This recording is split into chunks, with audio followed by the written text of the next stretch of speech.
Good evening. Hi, how are you?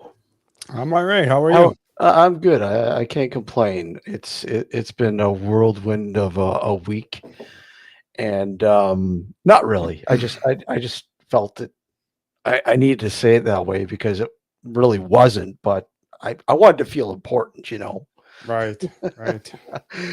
So Gotcha. what's new and exciting on your side of the what is it, the QEW? No, not even the No, QEW. No, not no. even the QEW. Where are you? I don't even know where you are anymore. I'm somewhere out there. You're somewhere out there. You're in the Somewhere border. out there. You're in the borderlands of the human experience, That's right. right? Is that what it is? It is. Is that what it is? Can you explain exactly what the human experience is all about? No, I didn't think so. no. Anyways, tonight I'm not going to waste any time because tonight we have our good friend Michelle Desrochers on, and you know what, I'm always looking forward to having and chatting with Michelle. Um, and you know what, the Outer Realm here on YouTube and other outlets. Check it out. Link is in the show description. Anyways, let's bring Michelle in. Let's do it. Hi, good evening, Hello. Michelle. Hi guys, how are Hi, you? good, good. How about you? Well, sounds like I may have had a better day than you. It's just been a blah. Maybe, It's just been a maybe. really blah day. Just I had to spruce it up a little bit, but I don't know. Yeah. It's been a Been re- day, it's been a week, been a year already. Yeah, Steve was yeah. constipated. That's why he had a blah day. Oh God, no! What do you have to tell my secrets for online? Come on, Oh man, that's Jesus! harsh. I know That's harsh. that's really harsh. Yeah. Yeah. So you've been really busy. I notice. Yes. Very, Yeah. very busy. You've ramped up your online radio sort of presence, and wow, Wow. what's going on? You're busy, busy, busy. You Get us know, on, catch us up here, Michelle, because we're far behind. me too. Honestly, I thought I'd play around with an idea, Yeah. because this other show name has been tucked away for a long time, which was Beyond the Outer Realm. And it's just like, I'm just going to go for like 2 o'clock in the afternoon on a Tuesday. Wow. What could happen? Well, it took off because apparently it's become very popular on the other side of the world where it's actually nighttime. And a There you lot of go. people who can't catch the normal show, which Hmm. is Wednesdays, Thursday, but starts at like, just after 9 o'clock at night. So for them, it's like 2 o'clock in the morning or later. Hmm. So all of a sudden, it just took off. So this little experiment, sort of, which I'm humbled and I'm very grateful, but it really went off in a direction that I did not expect. Yeah. Well, we've noticed that with this too. I mean, when we do an earlier show, it's like, oh wait, oh wow, this is cool. I Right? mean, we tend to forget that over here in the Western world, we seem to be the only people listening. Yeah. Well, we are at that time, but Yeah. I Yeah. mean, but yeah, when you go earlier, it's like, wow, okay, this is cool. This is actually, this could It, work. yeah, it caught me off guard a little bit. And then all these people started coming into the chat room. I'm like, where are you people? Are you working? But I realized, but I'm getting, oh no, we're out, we're in England or we're in France. I'm just, oh my gosh, yeah. So it's a bit of a different demographic, that because we do get some people who are real champions hang in there on the late nights, but by the time Yeah. the show's done, it's 4 a.m. Like if I'm just making mention of England, and in France, it's even later, and we get a lot of people from both countries, and others, but it just gets later and later the further you go in. So I'm grateful, that people are enjoying the show. Like I said, it went into a direction that I didn't expect, but I also do a lot of uncensored stuff. Mhm. Come So on. Uncensored. Come Come on, on. you I what? do. You don't see What? them all. You don't see them all on a certain Oh, problematic platform. I'll leave that right there. So there's only really, aside from the network's archive sites, you'll only catch it on a different, which I'm very careful what I say, because apparently somebody told me that there's this thing that's like on YT, that basically if you try to deter people to going elsewhere, they get a bit ornery about it. oh, they got honorary about everything and anything. It's just I'm just saying it's another platform that starts with an R. Yeah, I'm familiar That's with where them. that's where the uncensored ones are. So Yeah, I mean, we were doing, yeah, we when we began this, yeah, it was kind of clamping down, and then it yeah, yeah, clamped down, and yeah, we were doing Twitch, and Twitch is just like, it's more of a like a gaming sort of platform, and yeah, you tried yeah. the Facebook thing, and then Facebook was, you're not streaming because you're doing this, you're doing that. It's like, what? I Come know. on. But X is fun. X is I interesting, yeah. I get a lot of people watching. You can still see them on the board, that and the other one, Yeah. and it's interesting. I'm just like, holy crud! There's actually a lot of people listening, and the comments come up in the board as well, which I thought was pretty cool. So I leave some of them up there, and I'll take other ones down, and so on. But it's kind of like this is actually. Yeah, it's interesting. There's people who are, as soon as you put the word uncensored into a title, wow, we want in on whatever this is. Well, it's funny. It's Yeah. funny because we titled one of our shows, "Putting the Porn Back into the Paranormal." That guy is some And boy, listeners. it, Yeah. it's still up there. But you obviously when people see the word porn, they're like, You're "Oh, right we in there, gotta check this exactly. out. Wait a sec, what's going on here?" You bunch of heathens. Yeah. So you gotta It's love nothing it. like testing the boundaries of YouTube. Yeah. Listen ever. Yeah. But hey, whatever works. So it's been really interesting. And tomorrow's show is actually kind of it's going to be different because it's with Gwen Acora Johnson, the widow of Derek Acora, Derek Recorder, yeah. and Oh, she's coming on just to give us a complete. There's a guy you didn't know sort of thing, and people have just been like all over me about it. Like this is really going to be good. They're really excited about it. I'm just like outstanding. well, yeah. Me I mean, too. Yeah, it's it's different. he's definitely one of those guys that you either like or you hate. Exactly. There's no in between with him. Mhm. Um, you know, uh, Obviously with the shows he was a part of, Most Haunted and others, Mhm. kind of, breaking the sort of ice over there in the UK, Mhm. and really, getting people involved with the paranormal. Mhm. Again, if you liked them or not, it didn't matter. The It's fact like was, anything. yeah, it's like anything. You either like People, me or you don't. I don't yeah, care. I mean, people found it entertaining. It's like, oh, I want to go do this. I want to do this. Oh man, this It's is so true. cool. Yeah. I love Eh, everybody. So yeah, and then but yeah. Mhm. obviously the drama, unfolded and It's bang. everything. Oh my Yeah. god. Oh, What show doesn't have drama, oh, really, it's you all know? about drama. But, Drama. it's strange because I remember a show called Paranormal Egypt when it first came out Hmm. years ago because I had Hmm. American television, right? Which I Yep. still do. So Yep. I got to see this with Derek, and it was like, wow, here's a twist. Yep. And I saw it again just recently, and I'm like, interesting. I love the show. It was just great. But I just really liked his enthusiasm and his love for people, his respect for people and spirits, and love him, hate him. There's controversy everywhere. Unfortunately, 'tis the field. And Well, I'm yeah. more interested in the guy that we don't all know. I think that's what everybody's interested in. They're Yes. always interested in that. They're like, give me the dirt. I want to hear the dirt. And Well, that's what people are looking for. Dirt, or there may who not was be this anything guy? there. But Well, I mean, exactly. But they want to know. Let's face it, Steve. You guys know that when you're out there, if people just want to know more about these people mhm. on an average, not Yep. everybody. Some people could care less. They watch the show and go, "Yeah, it's cool."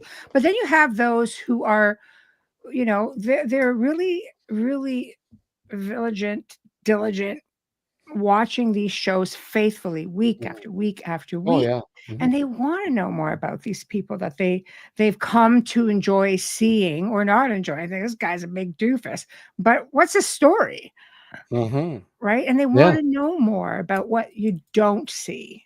And the guy, Derek's been on 5 years. It's just like wow, and left I behind know. a pretty interesting legacy, with animal rescue and all kinds of things that people don't know.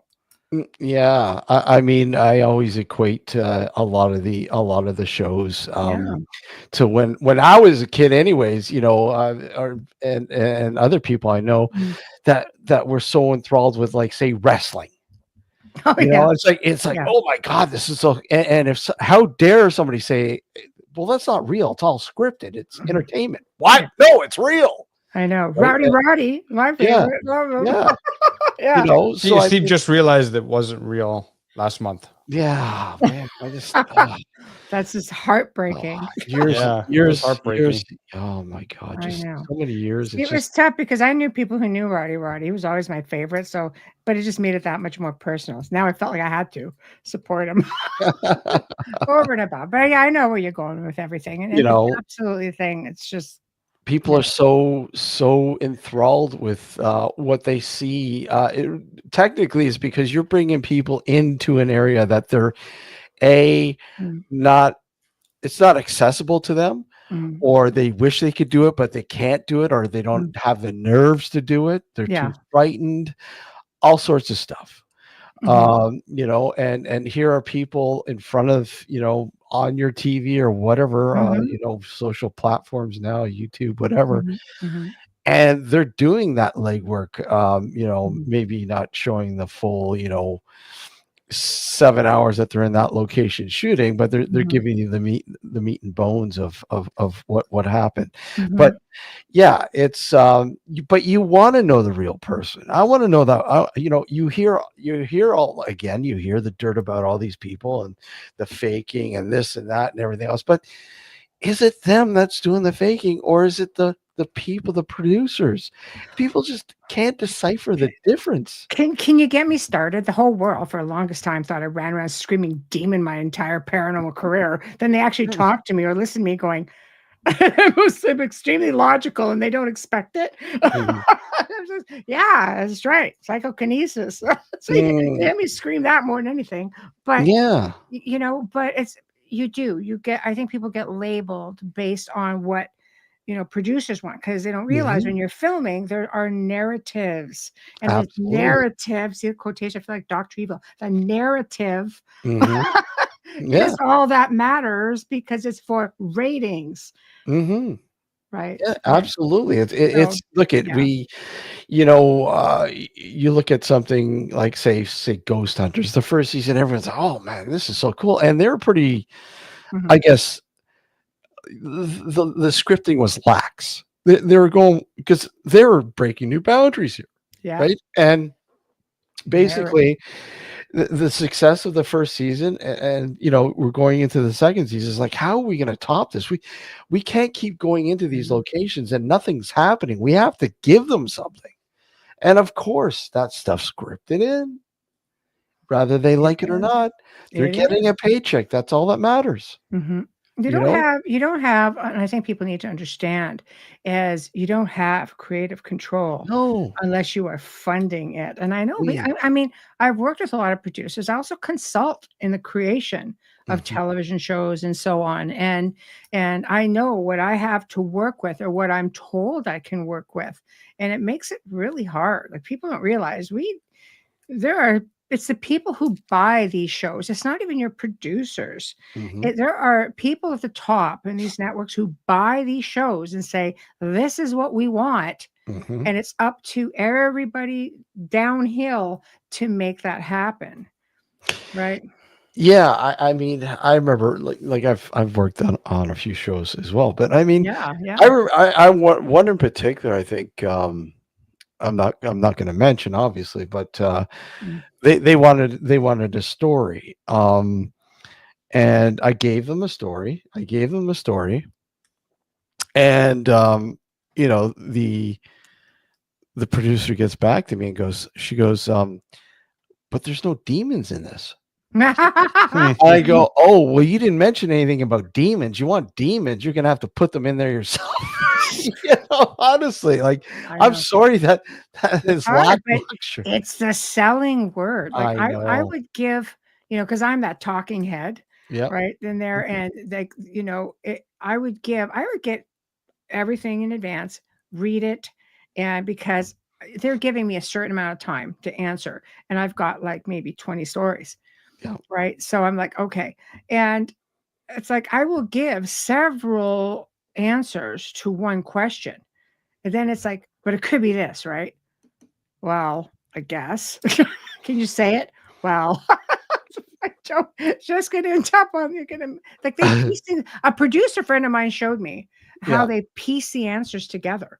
So it doesn't matter what you say. If you just say that word one time, it's a piece in. Well, yeah. It's it was a real eye-opening experience for me to see how, because you're talking, you think somewhere along the line they're gonna have to splice you, and you're talking. It's good. You're gonna see it on screen, and you realize it doesn't happen that way. And it's like, wow, Well, wow. Michelle, they wait for you to turn your head so you can't see your mouth moving.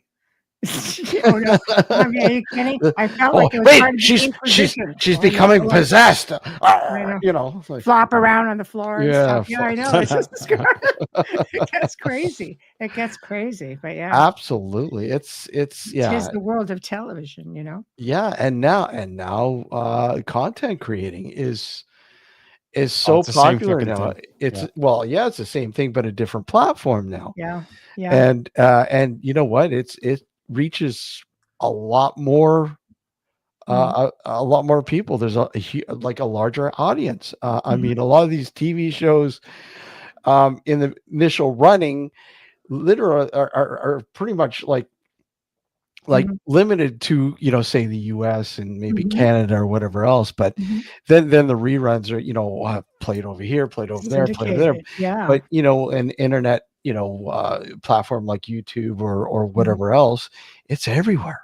Mhm. It's everywhere. It's worldwide. I mean, you might have a few countries that might have restrictions, but I mean, for the most part, it's everywhere. I think the world changed a few Yeah. years back, when the whole world went quiet. I think the world changed because I started out, when we did the Outer Realm, Hmm. eventually we went like to a radio station. We were in a radio station Hmm. and that shut down.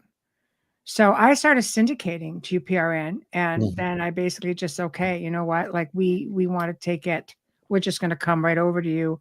And, we got, a sponsor right away, which, well, not right away, like within 6-8 months, because we had to pay back then to be Hmm. on Yeah. on FM, Hmm. because this was at the end of the day FM, even though we were in a podcast division. But doesn't matter. A space is a space. So, Well, that's the thing. Yeah. well, but anyway, we ended up like the show did so well that we got a second night, Hmm. and we're just like, okay, this is great. And sponsor then took up both nights and paid a year in advance. So that was humbling. So Hmm. now you got pressure. Well, yeah. You got to do a really good job or the best Hmm. that you Hmm. can, because we have to watch our P's, our Q's, our No wonder we our can't drink language. when we come on your show. My friend, you just have to do it very carefully. You have to do carefully. I can't be drinking out of a glass like this. Cheers. Yeah. Exactly. See, but It's see, all- it's I'm orange still juice. incognito, but don't think I'm not having a good time at the same time. But yeah, you just have to. Part of like with FM is that we have to be careful, because if, like, he keeps saying, I really want to turn on the stream, because we can stream to it off, Mhm. like they'll stream the recordings and stuff afterwards, but it's hard because you start f-bombing. Like, I love my friend Alexandra Holzer, love her. Mhm. But she's she's like a Cusser. trucker. Oh, I mean, Yeah. then she gets me Yeah. doing it, and then Bubbles and I are both, because we're like, oh, for crying out loud, this one's never going to see the light Come of on, day. Bubbles, swear. Come on. Oh. You know how she burrito talks? Well, you should hear Yeah. when she gets. Yeah. By the way, We all where get is right in Bubbles? Where is Yeah. Bubbles? Yeah, Bubbles holding migraine. Oh, Yeah. I know, Wow. but it's you have to really be careful with everything. So that is the age. But podcast world is the point I was trying to make took off, because there was no limitations. It was just people like us who were within our own space, and Yeah. even the big networks started having versions of, like, look, all these big people out there, yeah. and it's the world of podcasting. Well, yeah. I mean, you can't. It's it basically, we're emulating what we saw on TV and sort of modifying it. And now, yeah, obviously, mainstream media and so on and so on is seeing that Mm, it's working. This format is huge, mhm. you It's true. know, and, It's true. people go, hey, wait a sec. How did you get that guest on your show? It's not really that hard. I mean, Mhm, if you know how to contact the person, you lay it mhm, out for them. Most of the time, they'll say, "Oh yeah, that'd be fun. I would really love to come on your mhm, show." mhm. There a lot of them are more than happy to come on and chat about it. I remember years ago when we used to have actor David Hess come on, Mhm, and everyone's like, "Well, like they had this image of him." And mhm. I'm like, "No, he's totally different. Yeah, Totally different." yeah.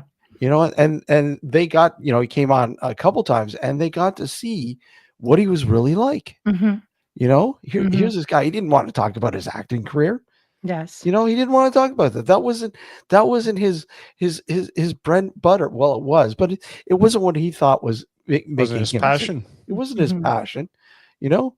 So I mhm. mean, people want to see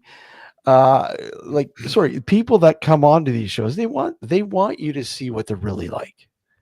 Yeah, They're human. and they're, if they're writing books or they're having experiences or they're having events, they want to put it out there. And I'm Mhm, not weird about, guess I always put their links and stuff in there because I mhm. want them to do well. Yeah. I want people to say, hey, I saw you at a realm show or I saw Mhm, whatever, nocturnal frequency show, mhm. caught your link, sometimes I just kind of wish people would be creative on their own. you know, but Yeah. it doesn't really happen. But I mean, I have people who message me and say, I saw this person on your show. Could you connect me? Yes, Mhm, absolutely. And happy to do it because you're reaching out professionally and I'm all about sharing up the information because at the end of the day, somebody spends their time on your show to talk to you guys or talk to your listeners. You mhm. want to see them something come out of it for them, especially if they're selling a book or a show. You want them to be able to promote that and get it out there.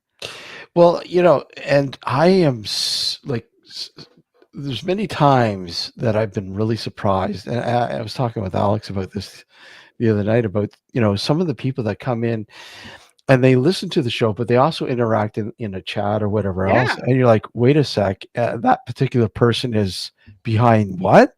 yeah, It's like, wow, okay, I didn't know that. And, they come forward and say, oh, yeah, yeah, look at, yeah.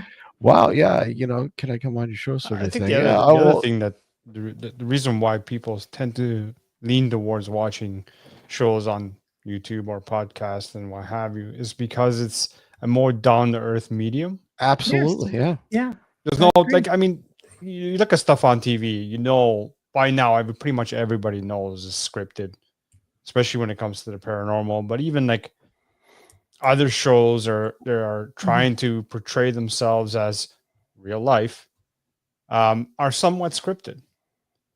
There is mhm. no script here. I'm Yeah. not reading off a fucking script here. You're not reading off a Yeah, script. Well, you're no. definitely not. It's You just swore. No. exactly right. Stop it. It might be contagious. Fuckity fuck. But I know. Uh, the Yeah. point is, it's more authentic in my mind. yeah. When I listen to another show regarding the paranormal or experiences or what Mhm, have you, um, and even though some of the shows may not have the budget that mhm, regular TV has or Mhm. regular mhm, radio shows have, mhm, I still think it's a better down to earth method of learning to get to mhm, know the person that or the guest that comes on, right? mhm. Yes, I agree with you. I do. I think it's laid back. I know initially when, I created the Outer Realm, which was with my friend Jack Kenna, it was meant to be, very laid back. For Yeah. me, I've done a lot of interviews in the last couple of decades, and I kind of thought about it. Which one did I enjoy the most? What format? Which ones did I say yes to a second time or no to a second time? Yeah. And creating the show, it was a matter of I wanted it to be sort of have that round table feel. And what I mean by that is kind of like what we're doing right now, Mhm. just sitting down, having a drink of whatever, and Having a just coffee.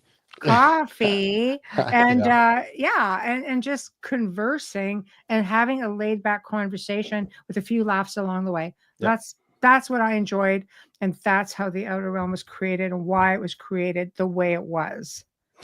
Yeah, I mean, when I first started this, I was co-producing a couple shows, Mm. and even back then, it was grassroots. It was just a grassroots sort of thing. Yeah. Like one of the shows I remember the most. Um, it was literally just a bunch of guys that had a paranormal group, Hmm. and the podcast is simply about their experiences Yeah. when they went out, and what they experienced, and so on and so Mm. on. So literally they're sitting there and just talking about what happened, what they thought happened, and Mhm. blah blah blah. And then when you watch this, when I watched it evolved. They kept that sort of atmosphere intact, but Mhm. they opened it up.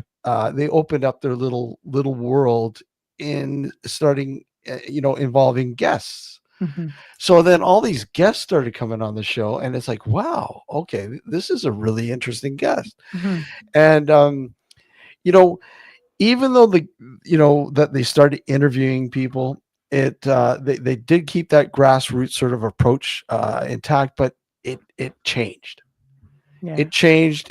You felt that they were trying to be more professional, Mhm. and it was losing that essence. And you could kind of tell after a while in their tones, and just the overall feeling that they were losing interest.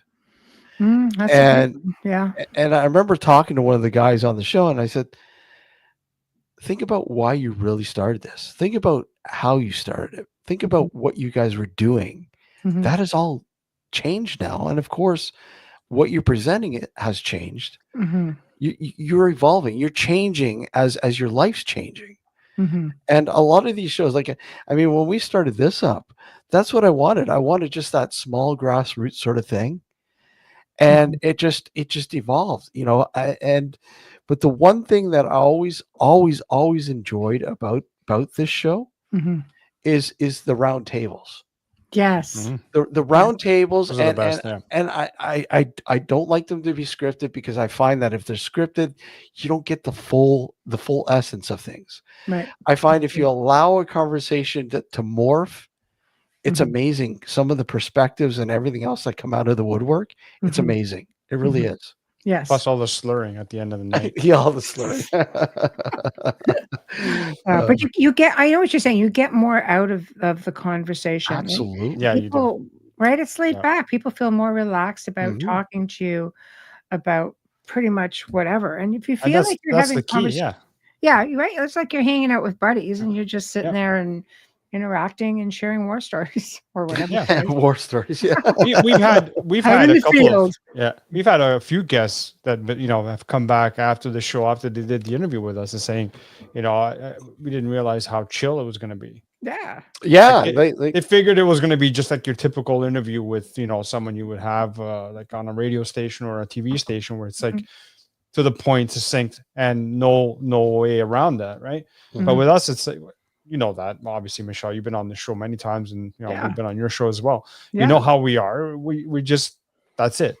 That's it. It Exactly. is what it is. We'll ask the questions that come to mind. Steve's usually the ones that ask most of the questions. I just hear look pretty, and and is that's is it. Alex awake? Yeah, I'm the Dilly-dilly, punching right? bag to some of the jokes. Right? What is Alex doing? He's been awfully quiet. No, I know. It's the quiet ones you got to watch out for. Exactly. Took the words right out of my mouth there. Yeah.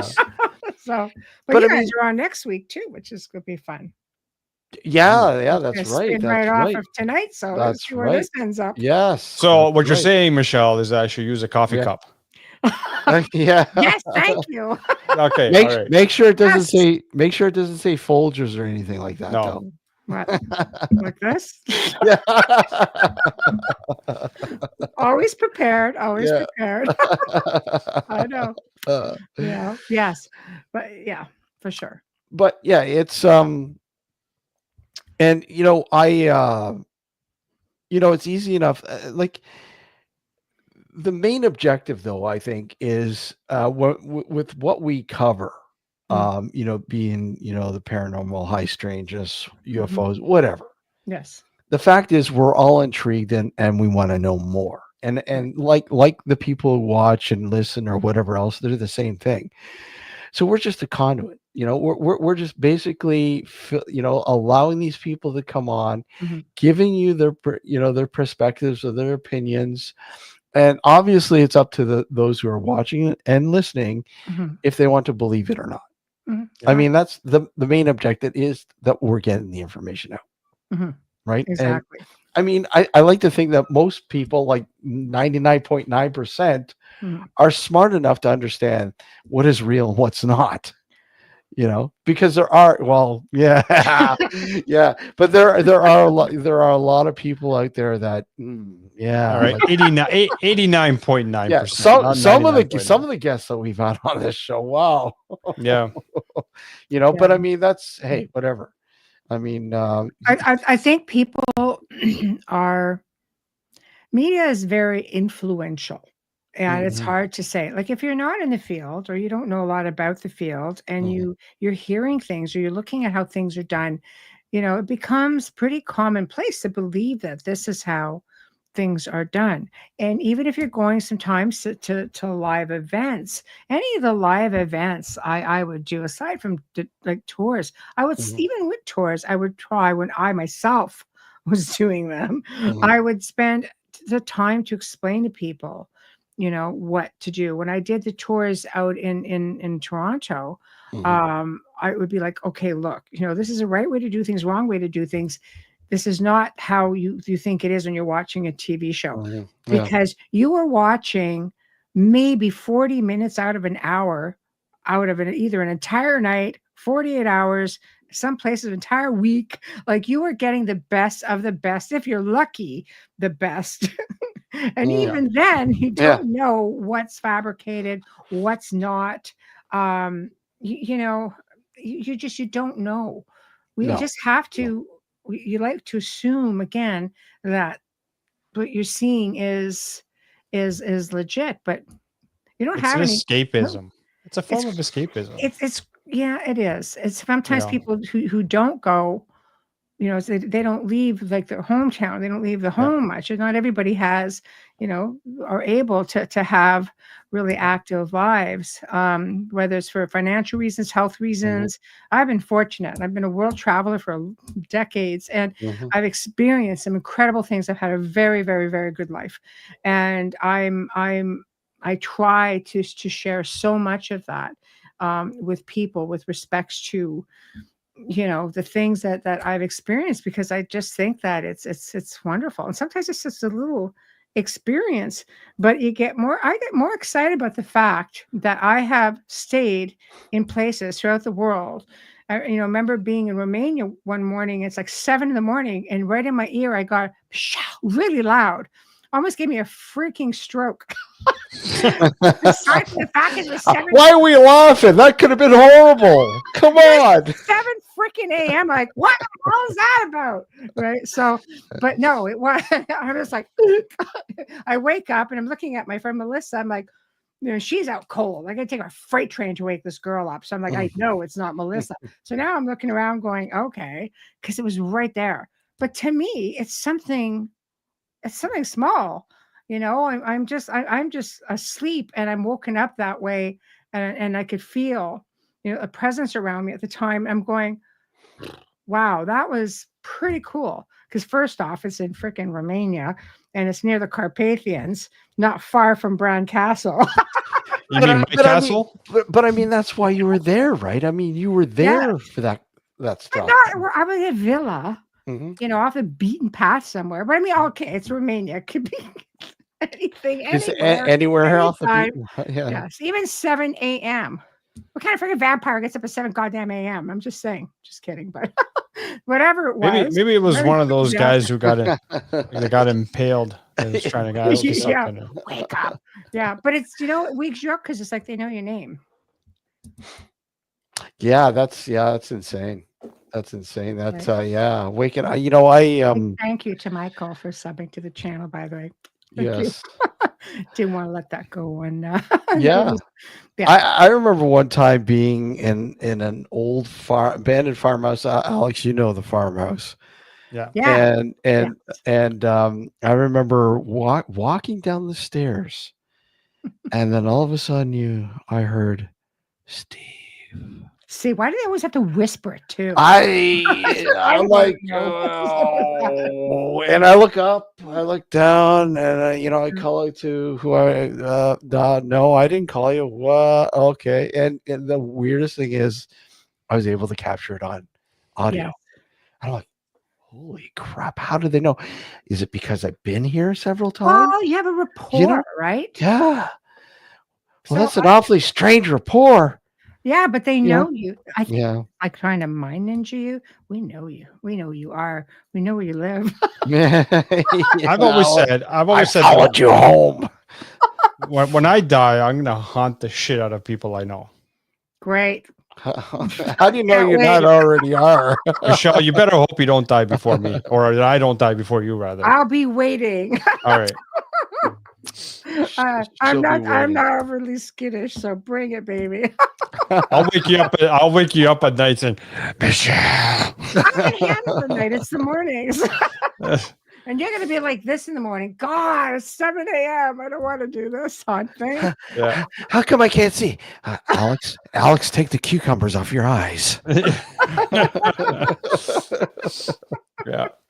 Oh, Yeah. no, it's great though. I love it. I love stories like that. I love stories where, Mm, I've yeah. spent years investigating one place, because you're the representative. You're the one that's in there and you have a Mhm. good rapport with the owners of the family.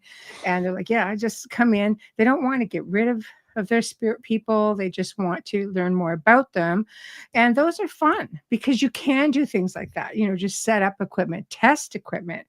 Like Wayne and I had the manor in the falls, and it was just like Mm. it was a constant thing. Oh, let's just set up new stuff and see what happens. And they always 9 times out of 10 would deliver because they were very comfortable with us. But people would come in and want to investigate, or people would come and film at the house and have ridiculous things happen, like crazy things. Mhm. I'm like, we've never even seen that happen. So what is it about maybe a certain individual that may have been in the crew that really got them going? Because Yeah. we had coins dropping from the bloody ceiling. We've never ever seen anything like that, and they caught it. Hold Like, on, I got my coffee cup. Hold on. I know. Is that a toonie? What, a dime? Dime, yeah. A dime. Uh, No, but it was cool that they captured it, and it was interesting to us because out of living at the house every day, it was something we'd never experienced, and we have people who come in for like one night and capture this incredible thing. Like they were very excited about whatever was going on.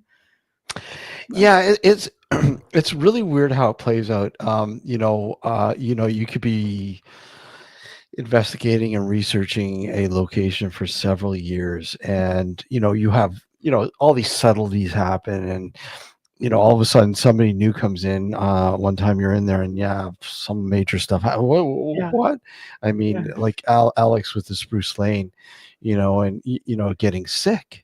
Mm. And then after that, Mm. Gord getting sick. It's like, what the hell's going on here? This That's is never. interesting. Very interesting. And Yeah.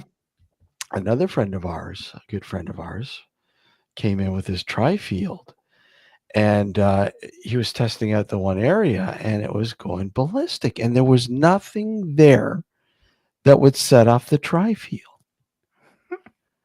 Dun, dun, So, dun. yeah, it's Dun, dun, dun. still in the works as to what's going on in that particular Yeah. area. But wow, but yeah, So is it um, residual? Do you think like maybe a family member at the time who maybe had died there from an illness, or there's, could you be catching bits of that energy? you know what, Michelle, there's so much residual energy in that place. It's not funny.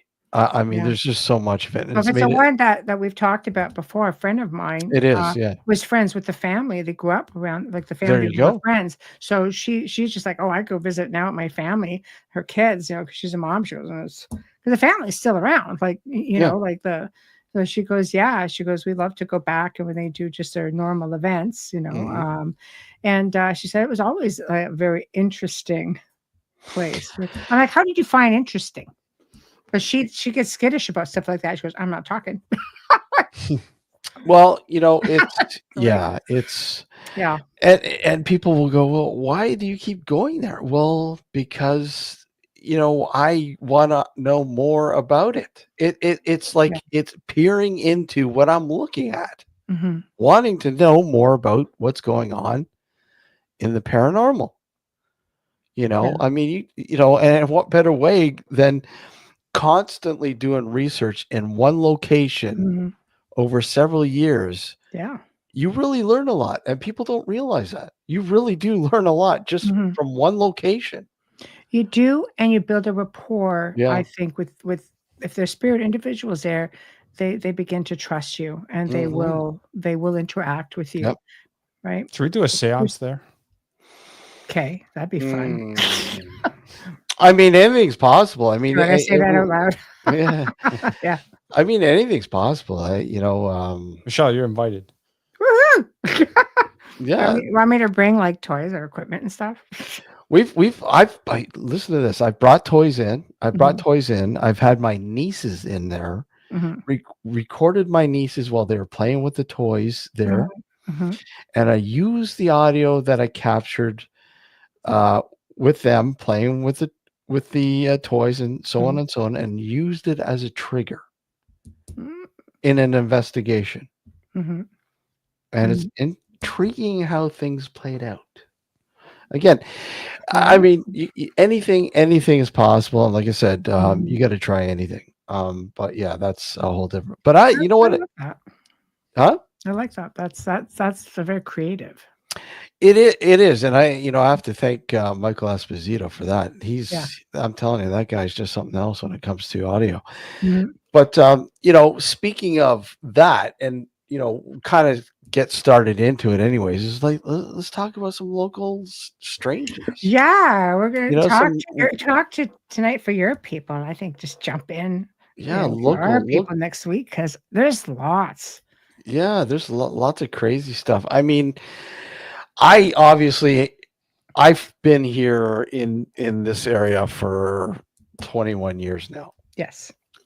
So, and I know you've been here a lot longer than that, 30, obviously. 30 Yeah. years when I left, yeah. Yeah. So, I mean, you Yeah. have a little bit more than I would, but I mean, I've outside of the investigation sort of Mhm. things that I've had out here, on a personal level, just, going about my merry way, doing my awkward stuff where people, Merry things. what, what, what are you going Oh, out? What yeah. are you going out at 2 o'clock and doing some photography? What's that all about? Like, well, you never know.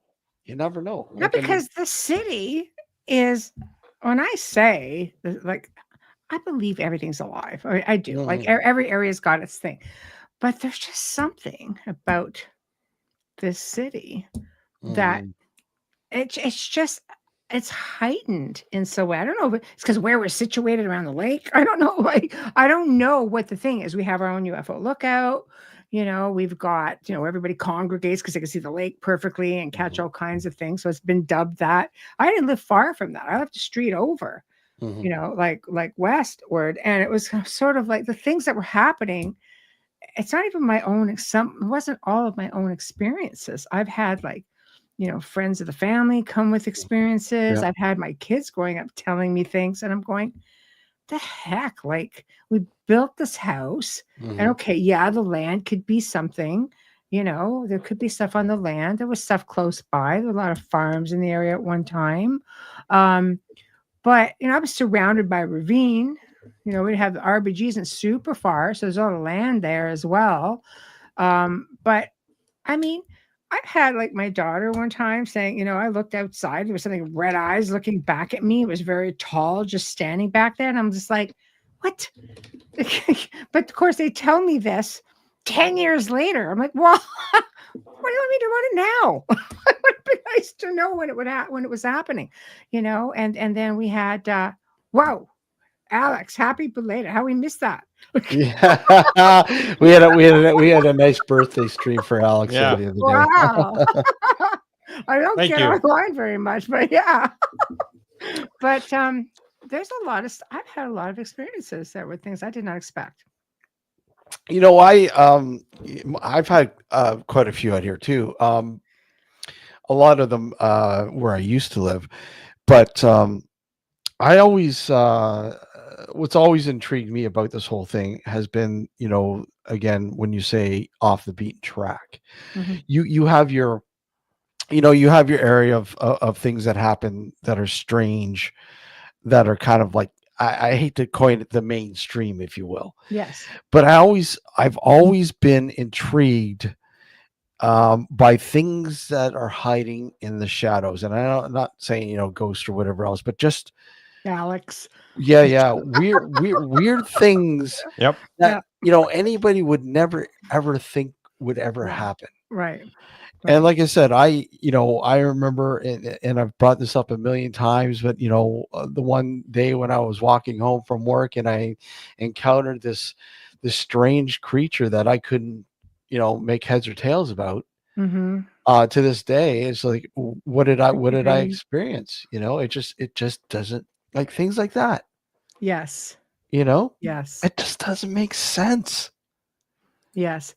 But that's what I find interesting is this whole blend of stuff, not just here. I mean, I moved out, further south Hmm. into the Yep. Niagara region, had crazy amount of things that happened there too. I was starting to take it a little personal. I was just like, you know what? Is somebody following me? No, but I think you might have popped in quick when I was talking about this large wolf type Yes, yes, animal. yes, Like yes, yes. I'm surrounded by ravine. This is like March, and I've had a lot of. I grew up north, so I Mhm, I, I grew up around wolves. They were commonplace. Timber wolves, very tall, very mhm, lanky, mhm. whole other type of wolf altogether. Yep. Um, so I'm not raw to the fact that I completely not green. I know a wolf when I bloody see a wolf. I've Mhm. also had huskies, lots of huskies, because I used to foster them. Huskies, malamutes. So I know husky or malamute or those Yeah. type of animals when I see one, because I've had several of them, and our yard was fenced.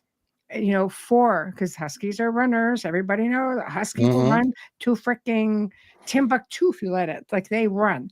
Yeah. So the yard was an acre and a half fenced and proper, so animals can't get in or get out. Yeah. Coyotes, that sort of deal, right?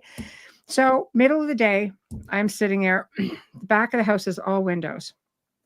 So in the kitchen. We had an island. I'm washing dishes, and all the interesting stuff seems to be when my hands are wet. So, you know, so obviously I left my phone was in the den, and I'm sitting there, and I look up, and all of a sudden I see something running, which I figured out was a rabbit because they're really sketchy. And went dove under one of the outbuildings so quick. I'm going, "Phew, wow, that was like interesting because like don't unless they're being chased, they're not going to necessarily do that. I'm assuming it was just a hawk or something. All of a sudden, this canine, bigger than anything I've ever seen, Yeah. you know, uh, just darts in. This rabbit hightails, it's gone out of my view. This thing stops, almost like it hunched up a bit, and just this big chest on it, and then it just sat there, with its legs down, and its legs look longer than the back because it was able to. It was quite tall. I'm going, what the hell am I looking at?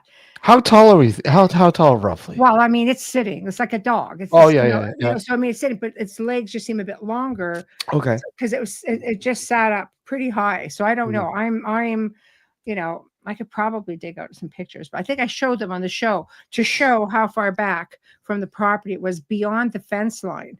And you could see there was all ravine in the back. Mhm. And I'm like, if I move, in my experience with deer, if I Mhm. move, it's going to see me in the house because it's all windows. Mhm. So any movement, this thing is going to book it.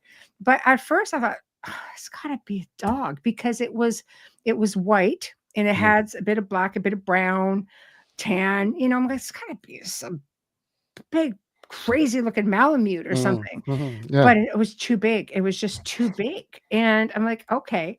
So I'm thinking I have to try to very quietly go over to get my phone in the other room and just see if I can. I was about ready to do one of these, you know, and get to the other window Yeah. where I can maybe just grab a picture. It's as soon as I moved, it spun back, looked at the house, and it just sort of like spun around, and I don't know what to say, man. It took off down the ravine, and I said, "Call Wayne." Holy crap! Get over here! I want. You know, my researcher brain goes, I need pictures and measurements of prints, and it was fresh, like right in the snow. So you gave room for that, you know, with a bit of drag and stuff like that. But where it was standing initially, where it had stopped, I mean, the popper was the size of Wayne's hand. Oh, wow. Wayne does not have a small hand. He's like 6'2".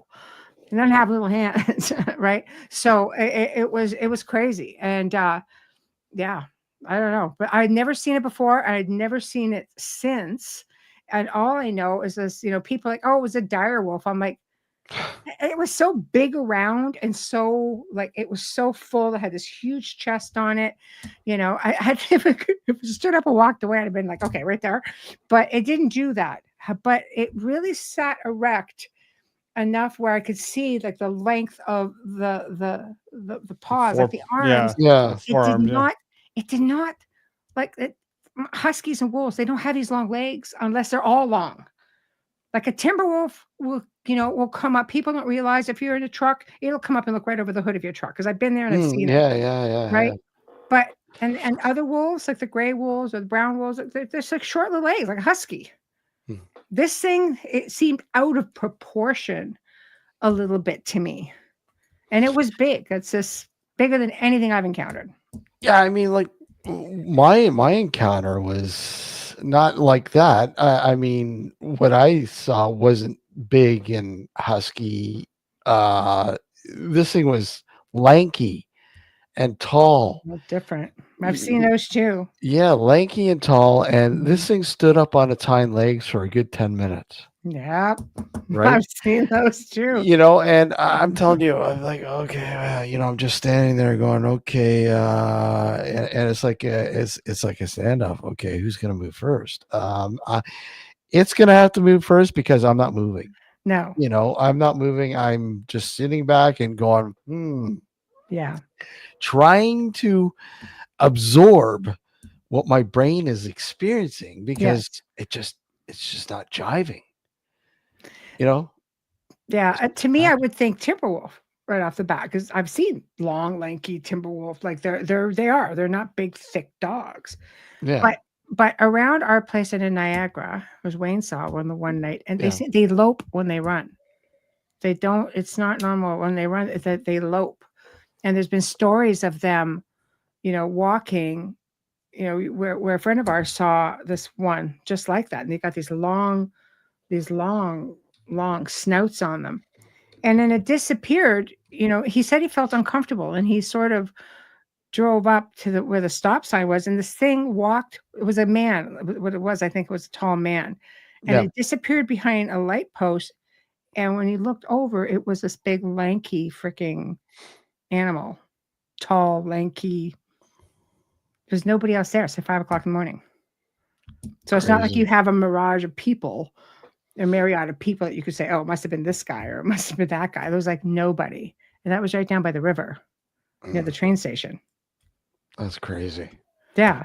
But you know, we've had people, a friend of my son, and the dad is very serious. Like he's not into the habit of telling tall tales. And he said that they went in around the corner from the house, our house, and down the road. And they said that when they had come around that one bend, that they saw like two dog-like animals walking upright. Big, like walking upright.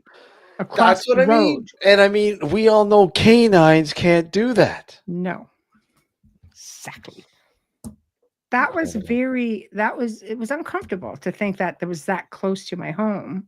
Mm-hmm. And a lot of things were happening around that house. I can't tell you how many strange things happen around that house. And this is where you are now, or not? Oh no, it's quiet here. I'm so freaking. Oh, you're talking about when you're the out Burlington here. House. Yeah. Oh, yeah. Okay. Well, and the Niagara House. Like it's almost like both Niagara was having issues long before I ever stepped foot into the Niagara House. I mean, wee hours of the morning, and this happened a lot. And then I came to find out that I've had, family members who had experiences. Mm-hmm. See, like I attributed a lot, I've often talked about my paranormal experiences growing up. I've interviewed about it a lot. And I realized, when I realized I was also an experiencer, it was kind of like I started questioning, wait a minute, what did I really experience? Yeah. Or is it a blend of both? So I talked to my mother, and got stories from my grandparents, things like that. She said, well, no, your grandfather used to do this or this or this. And your dad would see this. My dad was always, I'm not talking, until you're older, then he's like, okay. I don't want them to think I'm crazy. Come on. Exactly. But then when you're an adult, it's like, well, now I can tell you. Yeah. Yeah. But I realized I was an experiencer. So I started thinking back, and I remember being at the Burlington House, and the house would shake between 2, 3 in the morning, like right over top. The house would be like this, and the house started like this. It was a big 2-story, just like this. And I'm like, okay, that's just weird. And then it just seemed like things just went eerily silent. Didn't think anything of it. I'm thinking, it's got to be a cargo plane, between 2 and 3 a.m. I don't know. I'm in my head's going, like I said, I'm actually pretty logical. So I'm going, yeah. Well, yeah. You think you have to think logically. I mean, you hope it's that. I know, right? You hope it's logical. Yeah. But but then I remember, like having a family member say, oh no, I remember like being dragged up along the ceiling. What? I know. Like trying to go out a window, which is a typical abductee thing, right? And I'm going, and again, I know, not a habitual teller of tales, and clearly very, very distraught. Very distraught. And I remember even when, like, my youngest son at one point had said he hated aliens. Grace, I'm like, oh, you're watching too much TV. And he said, I don't know. But he would go around, even on the second floor, making sure every window was locked.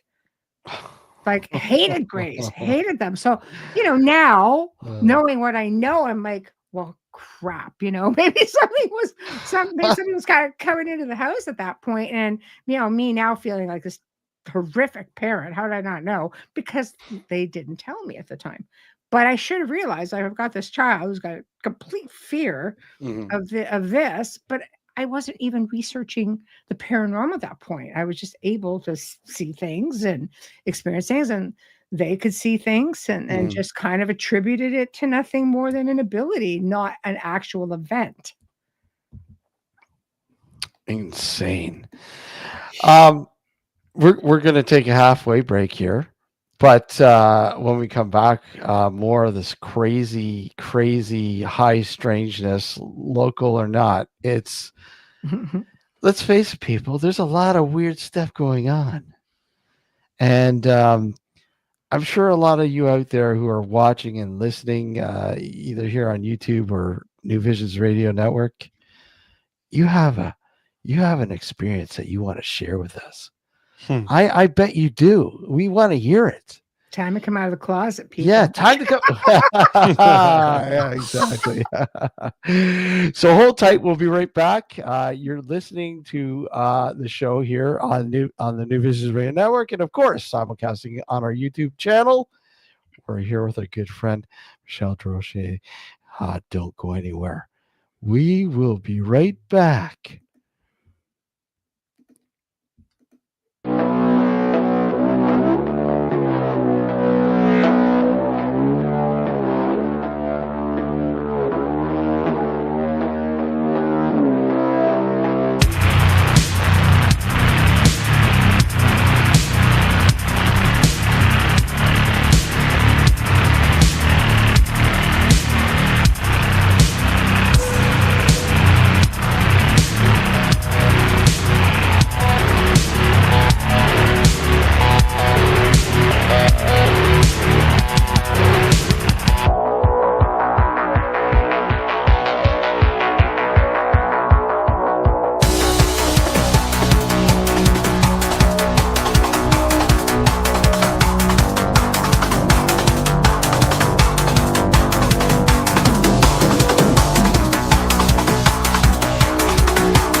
Good evening.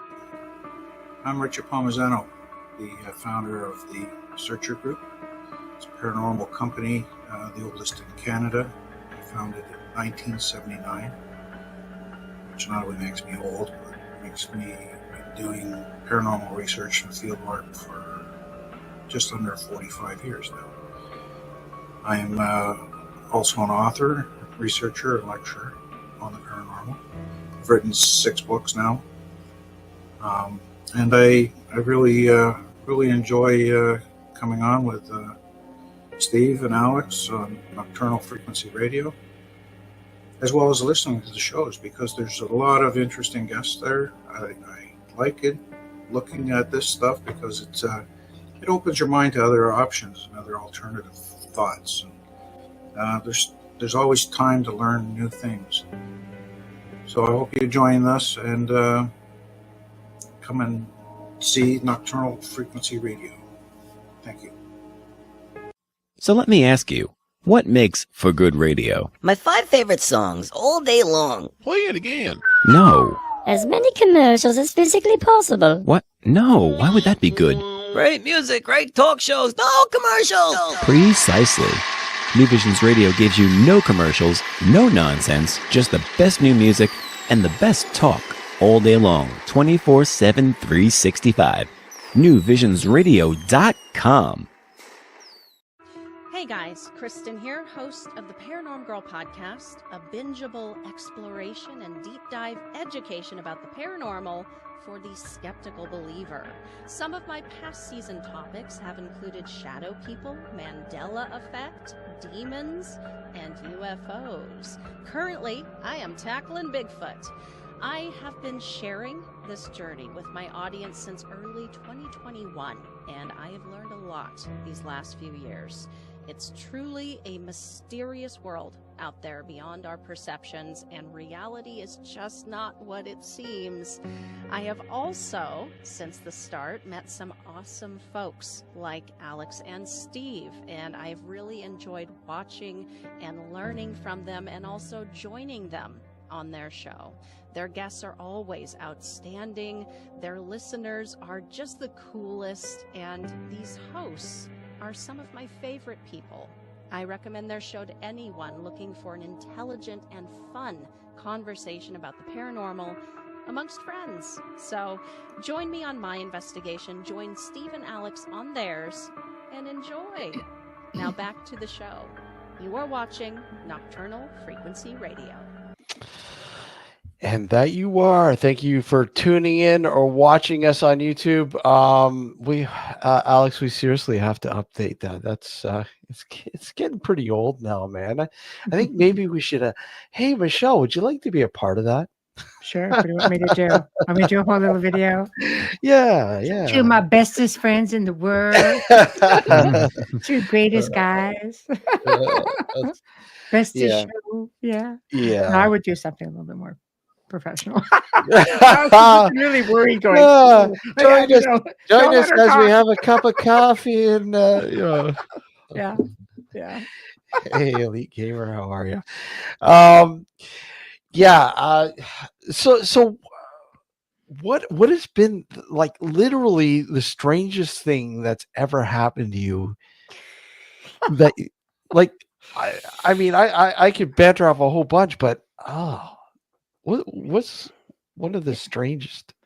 You know what? I have seen so much. It's hard to say what is the strangest. I mean, paranormal experience. I've had, things call my house, growl at me, just call me, every name in the book.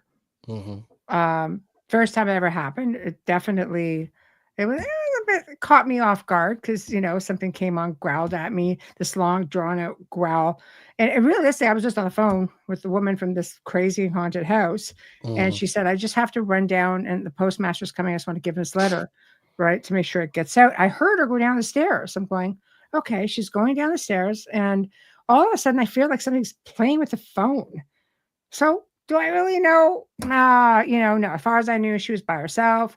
And all of a sudden it's just like this guttural growling, crazy and called me an F and C.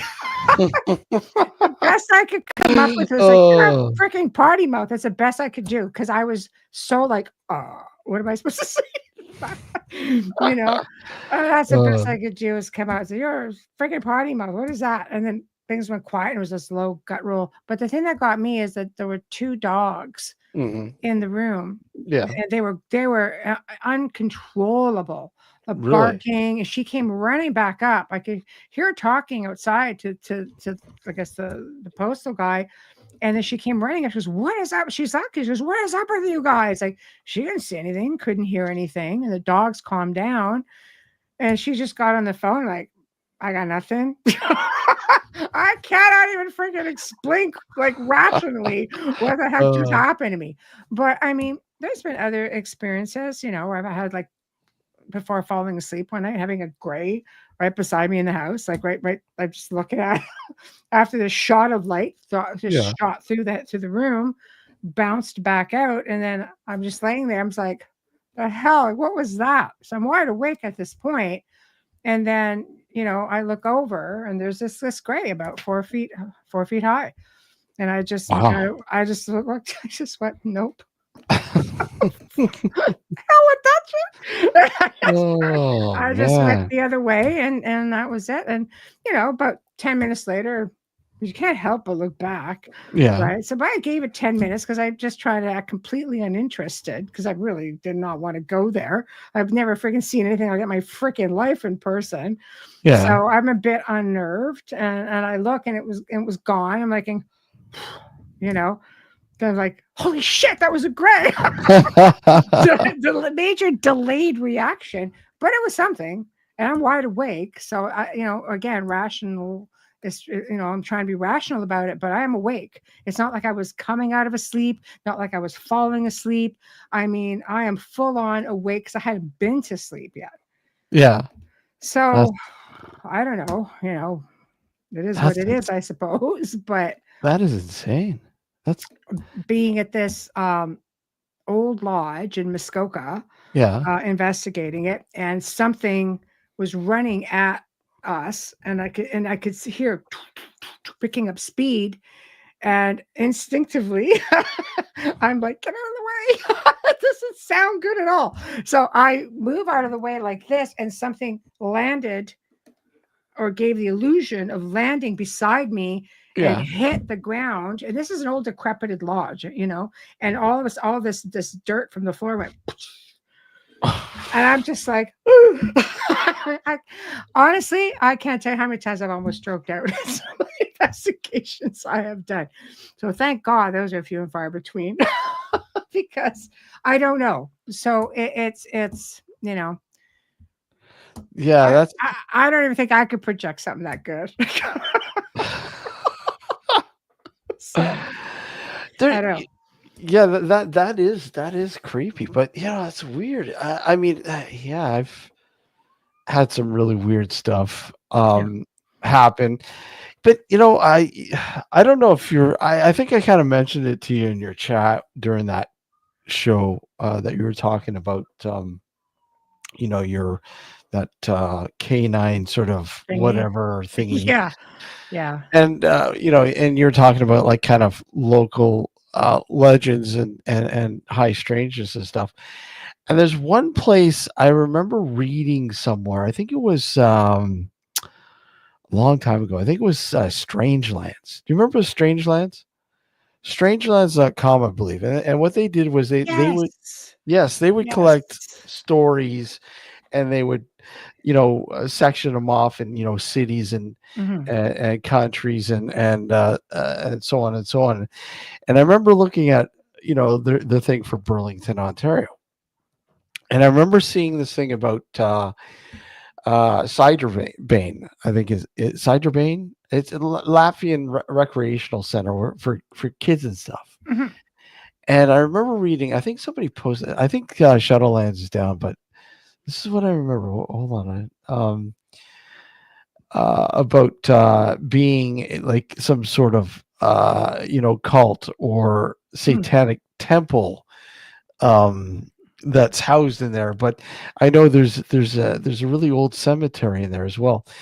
but something, some people had, you know, snuck into the place, and they were chased out by this white van. That was chasing them all over the place. But somebody, it came up somewhere. I can't remember where it was. Somebody had made claims that they were indoctrinating the children into the cult in that place. Wow. Whether that's true or not, I mean, that could be just obviously rumors or conspiracy theory or whatever. But there's always some sort of like a speck of truth with these conspiracy theories still. Well, for sure. CIA invented the word conspiracy theory term just to make all the people caught on to them look stupid. Yeah. But for sure. I it's so many conspiracy theories now that things start to surface, and people are just like, that was real. Like, let me get my tin crown and put that on and just see what's going on, But it's just like, I don't know. I think there's this whole world is built on high strangeness at the end of it all. It's everywhere you look. It's just a matter of recognizing what you're seeing isn't natural. Well, I remember, I remember, like I said, I read it quite a long time ago, and again, Strange Lands. I don't think it's no longer there. I think it's down now. But I remember one morning, I decided, maybe I'll take a drive over there, and of course you did. and yeah, I'm curious. I drove by a couple times and noticed, okay, they got some cameras up there. What the hell? I'm gonna drive down in there, right? I drive down in there and make it like I'm maybe dropping whatever off or whatever, and it just looked like a regular kind of like daycare kid thing, and but what fascinated me was there was claims that there was this very old pioneer cemetery in there. And but I was never able, I've never been able to find it. Even on any of the maps, I can't find it. Wow. But yeah, is it a cult? I mean, that's up to, anybody can make those claims, but it still makes you wonder. It's like, okay, it's in your own backyard. There's a cult? What's going on here? It's scary, and realistically, there's more of that than people think there is. Yeah. I think that you have a lot of little quiet communities out there that have things going on that you wouldn't think, that are very people oriented cults, things of that nature. A lot of that surfacing now out in the world news, shall we say. But no, I think there's a lot of things that are hidden. You look at Lake Ontario, it's supposed to have its own, Bermuda Triangle, further out, further east, and then there's supposed to be its own lake monster. It's like, okay, possible, get through the seaway. I imagine it would not have any issue if there really was something. But I mean, all I know is that there are things that I've experienced things my whole life, but I have to say, I think I've experienced like a really heightened up living, in Burley. It was just sort of like, what is going on? What is it about this area? Well, behind the property, there were these whole, how they have the big hydro towers that just go like for miles, right? And it's like, okay, that might have something to do with it, heightened sensitivity, maybe. Yeah, I mean, I've always been open to anything strange. I've always been open to that. I've always, ever since being a kid, when I was a kid, it was always the strange things that interested me. But yeah, I think things really did open up when I did move out here. Things really did. I found my sense of exploration opening up even wider. Like, I mean, I felt that, I remember moving out here and going, okay, what am I gonna do? I mean, I'm so used to going into TO and working in TO, and that sort of I'm further away now. Mhm. I'm living here now. What am I gonna do? This is kind of weird. Mhm.